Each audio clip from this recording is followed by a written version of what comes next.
Hi there. Now we're on where the real deal stuff happens at the squat rack.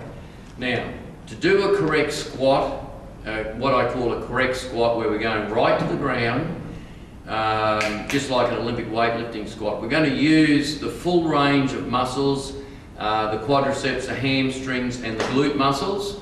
So quads, hamstrings, glute muscles, and to a degree, even calf muscles are being used. Also, the lower back, the abdominals as a stabilising group are being used. As a matter of fact, for those who've been training many years, the squat is the king of the exercises. It stimulates the whole body. The upper body cops a workout too, because squats aren't easy. Now, in the previous frame, we showed you squats without any weight. We showed you squats with your own body weight, and they're effective too. I mean, do high repetitions, like maybe 50, set a target as 50. 50 full body weight squats, 50 top to 3/4, 50 bottom to 3/4. But let me remind you, the bottom to 3/4 is very hard.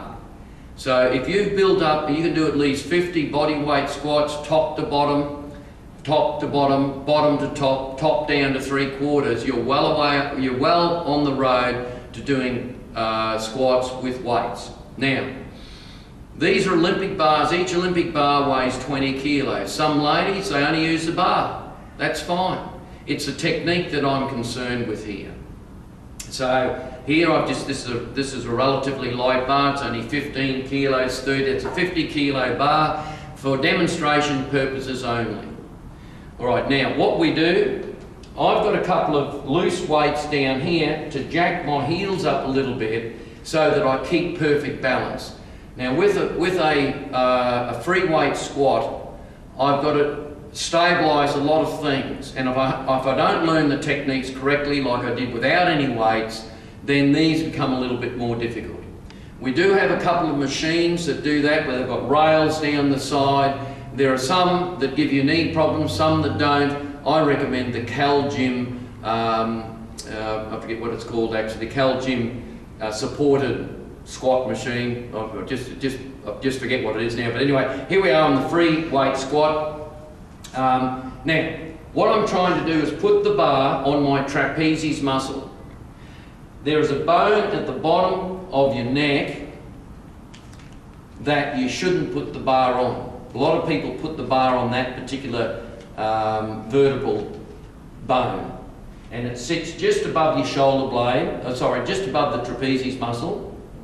What you do is put the bar underneath that bone. If you feel, there's the back of the head, you feel down the back of the neck, and I think it's about C3 or 4 on the vertebral column, but it sticks out.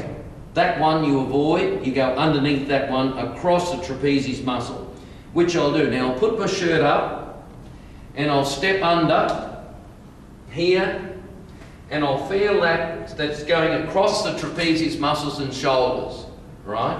I take up the weight very carefully. Notice my hands are out wide.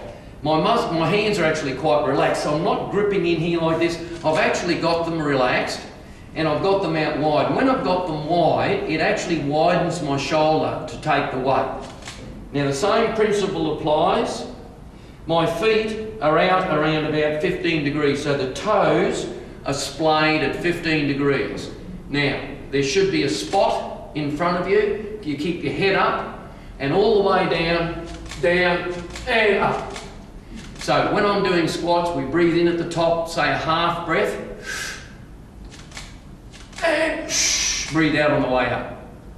So just watch that again slowly. Down and up. My back's relatively straight, and it forms a perfect S curve, which is the actual correct shape of your spine, is in an S, what they call an S curve.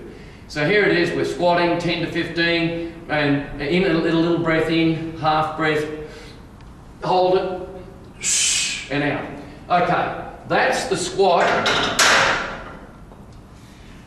And why? Sometimes you'll wear a weight belt to support your lower back, but if you do a squat correctly, and I'm talking a deep squat, a squat to the bottom of the ground and up again, by taking that little breath, a half breath, or even it's a third breath, and holding it, what you're doing is expanding your diaphragm, and it's like a little ball inside your stomach. You know, like Tai Chi, they hold that ball inside their stomach, and it actually pushes against your spine.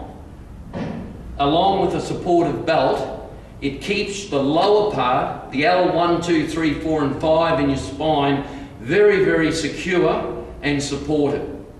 All right, so that's the squat. The next exercise we're going to do is the deadlift. Actually, I'll move it into here, and I'll use a pair of straps for that.